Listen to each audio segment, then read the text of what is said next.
दरम्यान आमदार निलेश राणेंनी केलेल्या आरोपांना रवींद्र चव्हाणांनी उत्तर दिले। पायाखालची वाळू सरकल्याने आरोप केले जात आहेत। निलेश राणेंवर रवींद्र चव्हाणांनी पलटवार केला। युती फिसकटल्याच्या रागातून आरोप होत असल्याचंही रवींद्र चव्हाणांनी म्हटले। ज्यांनी निवडून आणलं त्या कार्यकर्त्याच्या घरी जाऊन असं कृत्य करणं चुकीचं आहे असं देखील त्यांनी म्हटलेलं आहे।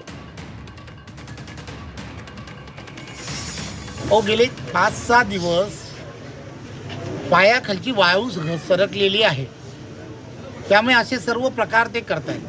सुरुवात कुठून झाली तर युती का केली नाही आणि नंतर मग हळूहळू या सगळ्या गोष्टींना सुरुवात झाली। त्यांना प्रोत्साहन देणं हे नेत्यांचं काम आहे। ज्या कार्यकर्त्यांनी तुम्हाला निवडून आणलं त्या कार्यकर्त्यांच्या घरी अशा पद्धतीने जाऊन काम करणं, जे केलेलं काम काही फार चांगलं काम नाही आहे। कोणाच्या तरी एखाद्याच्या घरात जाऊन असं करणं हे काही योग्य नाही। आपल्याकडे यंत्रणा आहे, यंत्रणा त्या संदर्भातला जो काही निर्णय असतील ते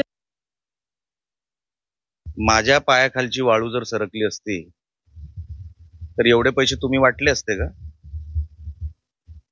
कोणा पायाखालची जमीन सरकते आहे हे स्पष्ट होत आहे ना। चारी बाजूनी आज जनता तुमच्या बरोबर नाही, तुम्हाला लक्षात आलं। तुम्ही विकत घ्यायला मैदानात उतरलात। तुम्ही जनतेला विकत घेणार? तुम्ही मैदानात लढा ना।